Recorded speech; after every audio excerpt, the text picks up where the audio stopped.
પાટણના સાંતલપુરમાં શ્રમિકો ઉપવાસ આંદોલન પર ઉતર્યા છે। સાંતલપુર મામલતદાર કચેરીમાં શ્રમિકો ઉપવાસ પર બેઠા છે। ખાનગી કંપનીએ પગાર ન ચૂકવતા શ્રમિકો રોષે ભરાયા। 10 શ્રમિકો પાસે મજૂરી કરાવી પગાર ન આપ્યો। નિરાકરણ ન આવતા ઉપવાસ આંદોલન પર તેઓ ઉતરી ગયા છે। ધારો કે અમે 2 મહિનાથી પહેલાં કામ કરતા હતા, બરાબર। 1 મહિનાનો અમારું ચૂકવણું થઈ ગયું, બરાબર।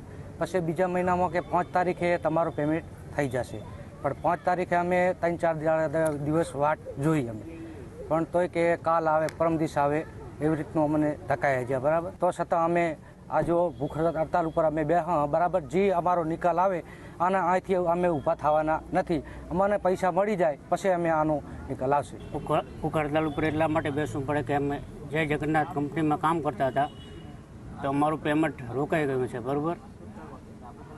એટલા માટે બીજું કોઈ આવક નથી આના સિવાય? અમારી આવક કોઈ નથી આના ઉપર છે, બરાબર।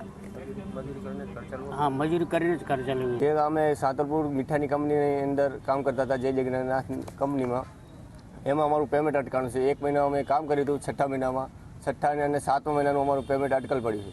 એનું કાંઈ અમારું પૈસા આપ્યા નહીં અને એક માણસના અમારા હતા 15,000 રૂપિયા બાકી છે। કેટલી રકમ હશે? 10 અમીની રકમ હશે 1.5 લાખ જેટલી।